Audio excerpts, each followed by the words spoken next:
Ciclo de cine debate jurídico. Ya vamos a terminar el semestre y ya nos falta esta película que ha sido elegida por el doctor Eduardo de la Parra, que está aquí con nosotros, que le damos la bienvenida, maestra. Muchas gracias. Les voy a decir rápidamente cuál es la trayectoria del doctor. Él es, no sé si de adelante para atrás, pero es chistoso que primero digamos que eres doctor en Derecho por el Instituto de Investigaciones Jurídicas de la UNAM, luego hizo su maestría de propiedad intelectual por la Universidad de Alicante, en España, luego hizo un posgrado de Derechos de Autor en la Universidad de Buenos Aires, es licenciado en Derecho en esta universidad, en la UNAM, y además es profesor de varias materias, entre ellas de propiedad intelectual en la licenciatura y el posgrado, y es profesor también de la Universidad Panamericana, abogado postulante además, y socio del despacho de la Parra y Asociados, o sea, todo un estuche de monerías. Y además, lo más increíble es que le gusta el cine, como a muchos de nosotros, y está coordinando con el apoyo del doctor Héctor Fierro en el instituto, un libro en el que van a participar muchos profesores que les gusta el cine y relacionado con los derechos humanos. ¿Es así, verdad? Sí. Entonces, bueno, le vamos a dar el uso de la palabra al doctor Eduardo de la Parra para que nos cuente un poco por qué escogió esta película de Star Trek. Sí, adelante, muchas gracias. Hola, buenas tardes a todos. Bien, les voy a platicar un poco por qué la elección, más que la película. Este es un programa de televisión, estamos innovando aquí por primera vez, es un capítulo de un programa de televisión que para fines audiovisuales y de crítica no hay mayor distinción. Y voy a hacer esta breve exposición preliminar en varios aspectos. Primero, una introducción general al universo de Star Trek, para que tengamos un contexto de la obra que vamos a presenciar, saber dónde está inmersa, cuáles son los personajes, el tipo de universo en el que está. Posteriormente, y lo que a lo mejor muchos se preguntarán, ¿y por qué sirve Star Trek para la reflexión jurídica? O en general para la reflexión de las ciencias sociales. Y como tercer punto, voy a plantear algunas cuestiones para que pongan atención al momento en que veamos esta obra, porque la metodología que les quiero proponer es que al final nosotros seamos como un jurado popular y juzguemos si el proceder de uno de los personajes fue lícito o ilícito, fue acorde al derecho o no fue acorde al derecho, conforme a las normas que vamos a ver, se nos van a plantear en el capítulo. Entonces, bueno, iniciemos con una breve introducción a Star Trek. Quizá a lo mejor muchos de ustedes aquí conocen este fenómeno cultural, pero para los que no, voy a hacer esta breve introducción. Star Trek inició como un programa de televisión en la década de los 60, un programa de ciencia ficción barato. De ahí que muchas personas digan, pues esa ciencia ficción barata, chatarra, porque los valores de producción, sobre todo en su primera serie, pues eran muy bajos, no había mucho presupuesto. Pero el creador de esta serie, el productor Gene Roddenberry, tenía una visión muy particular del programa de televisión que quería hacer.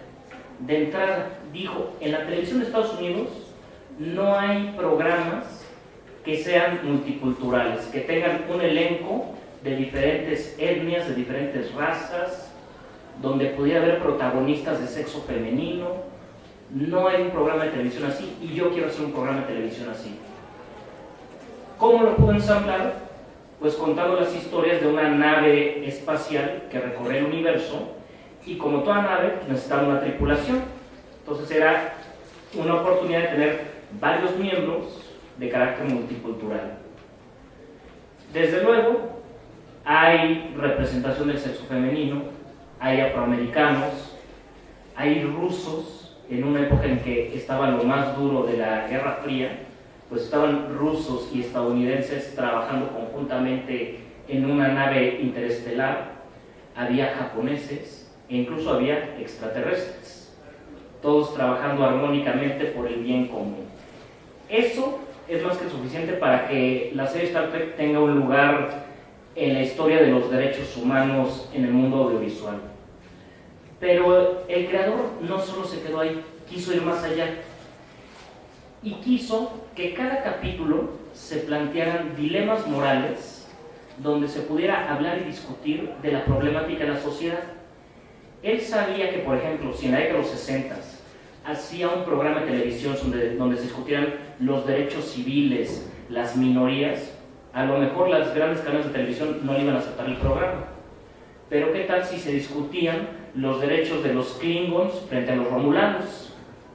Pues ya que ser los extraterrestres ajenos que estaban discutiendo, podía dar el mismo punto y el mismo argumento, pero sin tener que aterrizarlo a nuestra realidad.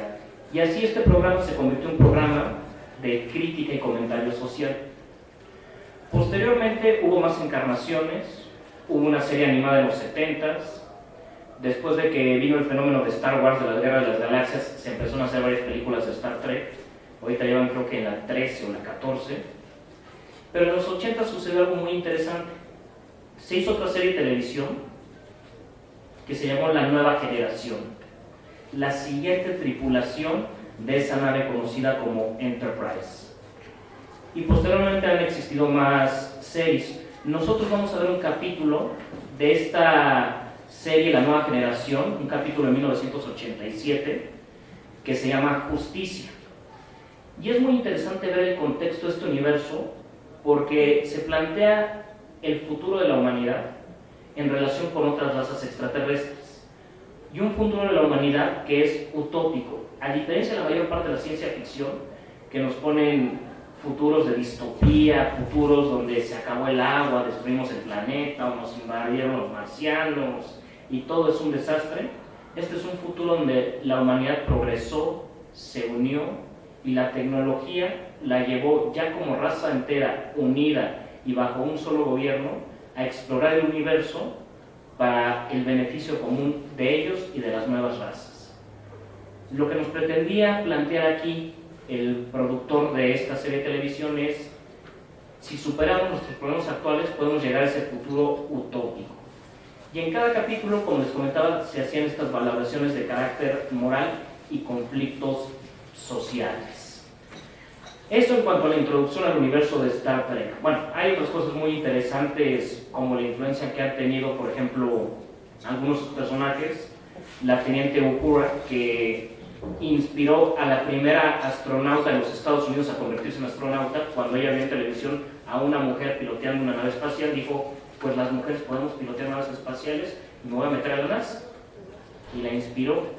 Y una serie de cuestiones muy interesantes. Bueno, el productor, en apoyo a todo lo que hizo, en apoyo a la carrera espacial, de la unidad de la raza humana, cuando falleció, sus cenizas fueron lanzadas al espacio, se los llevaron en un transbordador y las soltaron en el espacio. Pero esto es más que suficiente para una introducción a Star Trek. Siguiente punto: ¿por qué nos interesa Star Trek para la reflexión jurídica? A muchos les podrá llamar la atención, e incluso muchos pueden decir: pues no tendrán muchos elementos de reflexión jurídica, pero sí que los hay. De entrada, la ciencia ficción, o ficción científica como es el nombre más adecuado, siempre ha sido un elemento que le ha servido al ser humano para reflexionar sobre su condición y sobre sus problemas.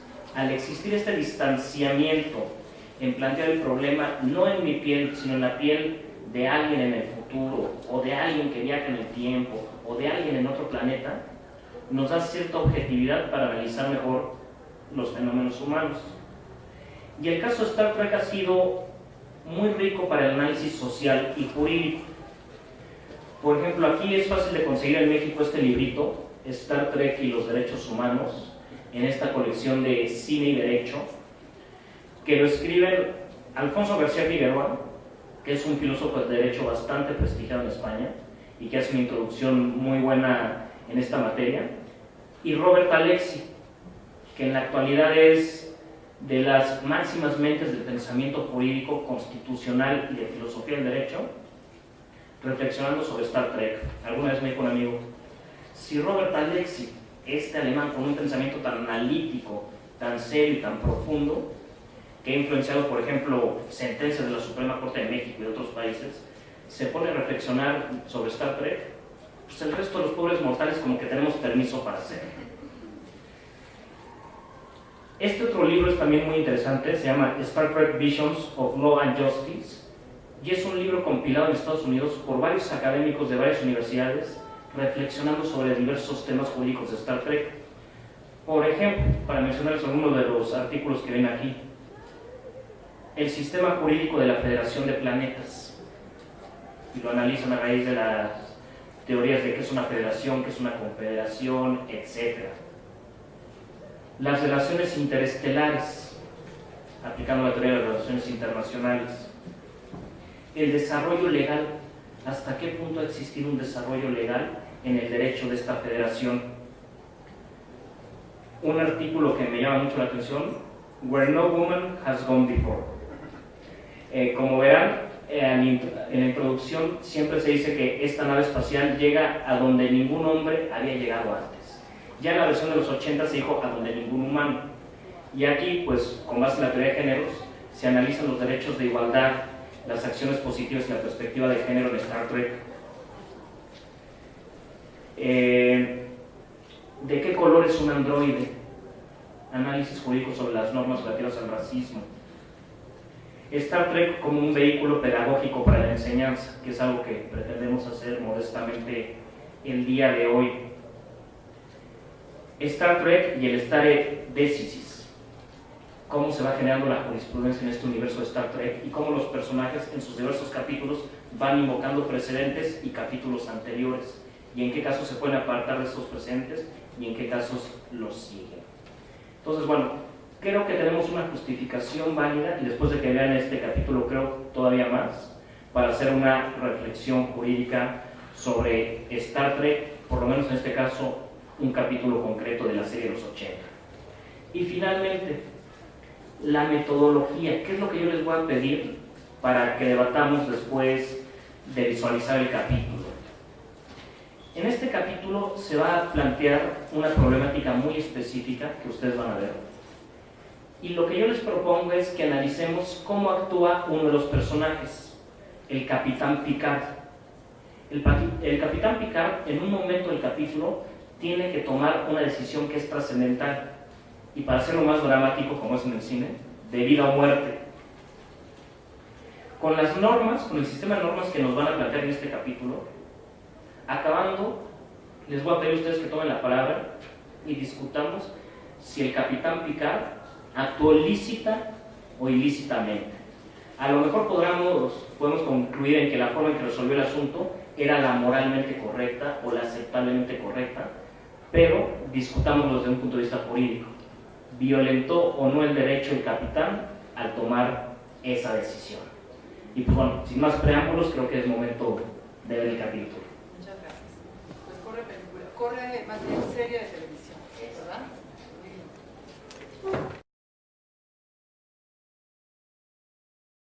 Fiebre en el pensamiento jurídico y en el pensamiento filosófico del siglo XX.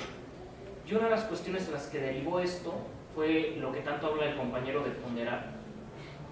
¿En qué consiste esta cuestión? Vean cómo la mayoría de sus intervenciones fueron decir, pues sí actuó justamente, pero ilícitamente o ilegalmente. Violó la directriz suprema. Muchos diremos, está bien, está mal, debía prevalecer la justicia sobre el derecho escrito, lo que ya hablar, la causalidad, los precedentes, todos los factores que estamos poniendo en colación.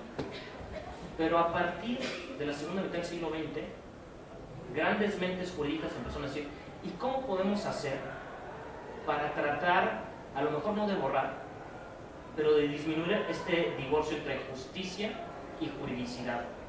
¿Cómo podemos hacer que lo jurídico sea justo y que lo justo sea lo jurídico? Y por ahí, quienes hayan leído sobre esto, apareció un famoso The Working,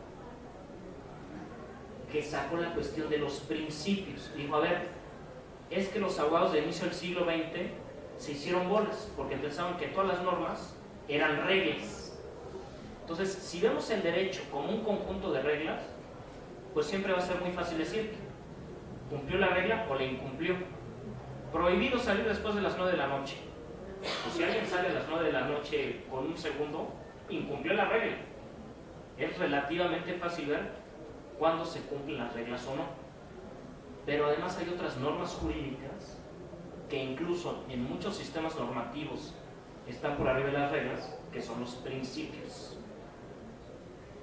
Principios que, curiosamente, el que más ha elaborado sobre esto es el famoso Robert Alexy del que les hablaba.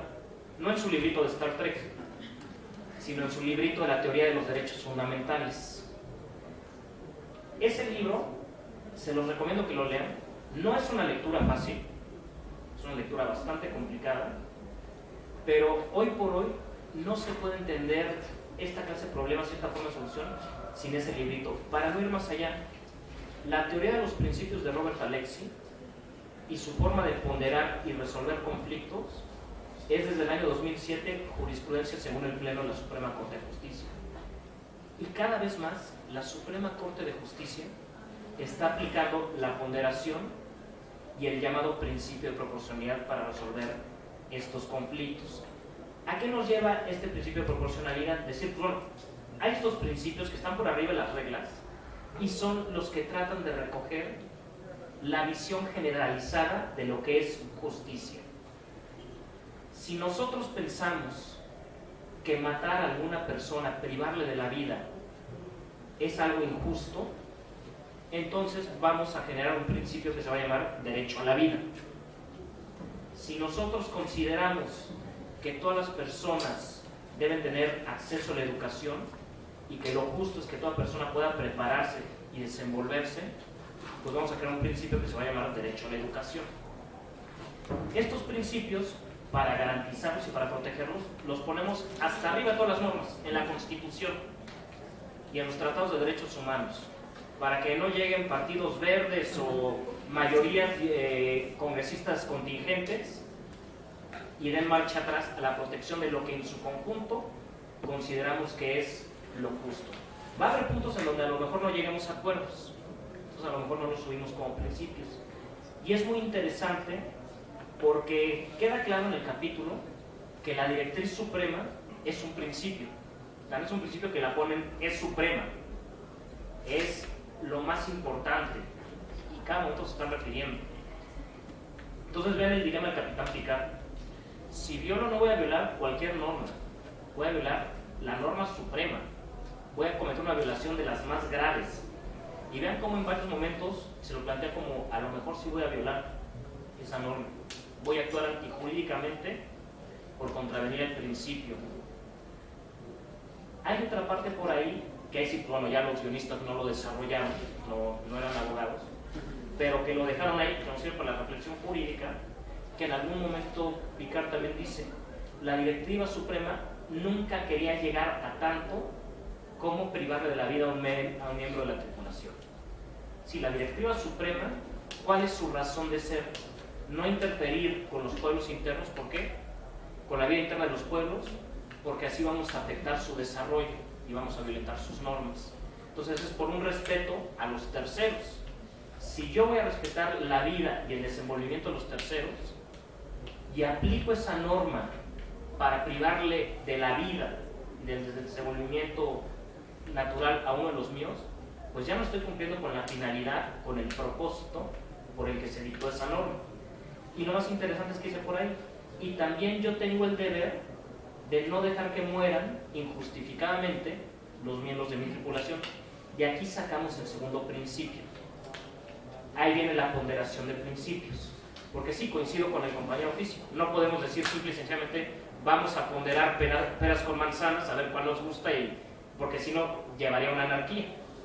Pero sí podemos ponderar principios encontrados que tienen la misma validez. Hay un ejemplo muy claro que se utiliza para explicar la ponderación.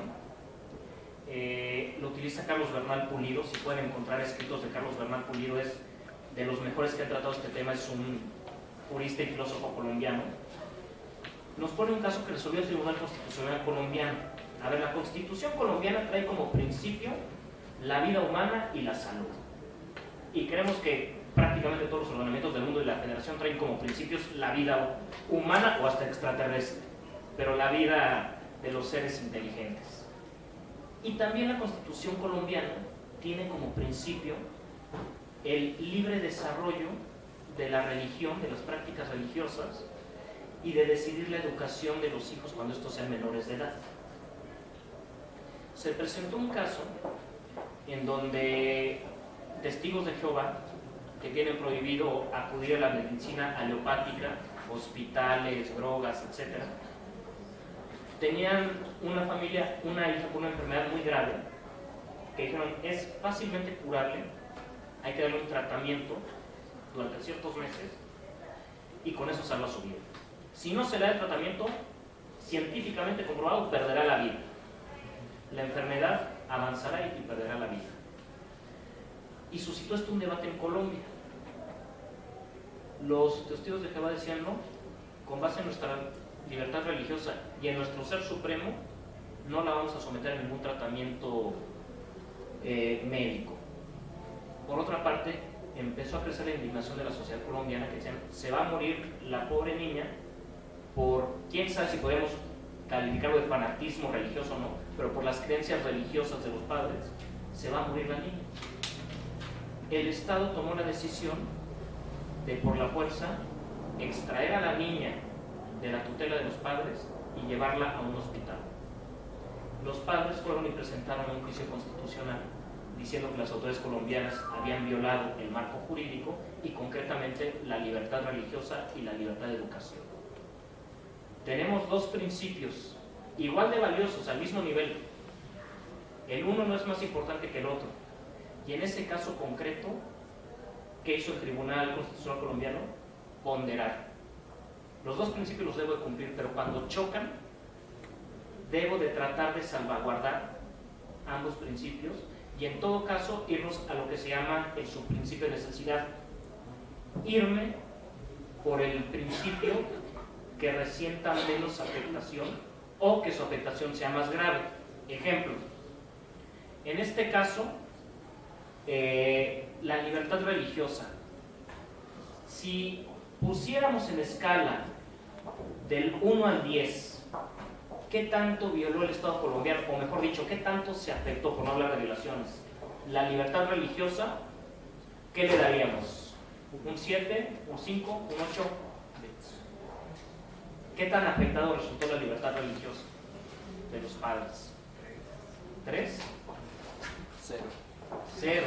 No, sí hay una afectación porque los padres querían practicar su religión y el Estado se lo impidió.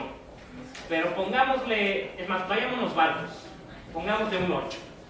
Así como lo que yo soy medio barco como profesor. Pongámosle un 8, se violó en 8. Y el derecho a la vida de la niña, ¿en cuánto se viola? 10. En un 10, ahí es un absoluto. Frente a una violación tan grave a la vida, en contra de una violación mediana, regular, o como dice el compañero, de 0 de la libertad religiosa, ¿qué debemos de preferir? ¿Qué norma le vamos a dar? Lo que se llama precedencia condicionada en el presente caso. Pues el derecho a la vida. Algo similar podría argumentarse en este caso de Star Trek. Algo similar, como dice el compañero, una ponderación. ¿Qué tan grave es la afrenta a los hijos frente a la afrenta de la vida? Y se los dejo ahí nada más de tarea, porque hacer un juicio de ponderación, el compañero lo decía, vamos a ponderar todo, pero no es nada sencillo, es toda una técnica. Sí. Voy a retomar. Salvo su mejor opinión, creo que el problema reside en que es una polilla que es causada por la subjetividad. ¿Por qué? Bueno, hace rato se estipuló entre el dilema de escoger entre la justicia y la legalidad, se debería optar por la justicia. Bueno, pero la justicia, en teoría, recae en el ámbito de lo ético. Y lo ético es teórico, solamente validar la praxis. ¿Cuál praxis? La de los seres que la practican, ¿no? En este caso yo noto que el capitán Picard actuó bajo una subjetividad muy marcada, apelando un poco al patos también, porque era el hijo de una comandante, ¿no? De alguien que tenía un alto mando, porque era menor, entonces se brincó la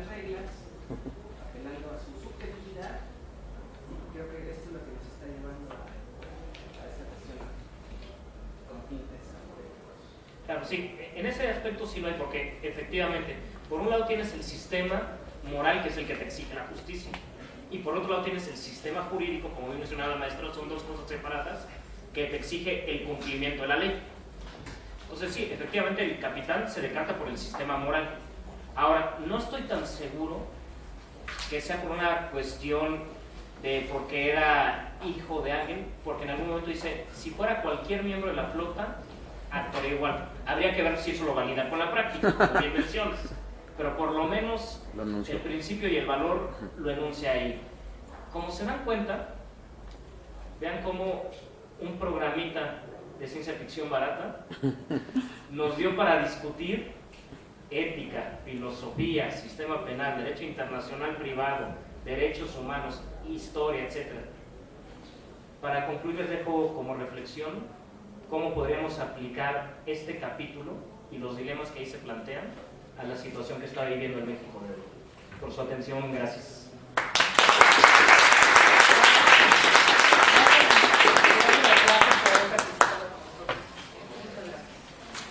Buenas noches.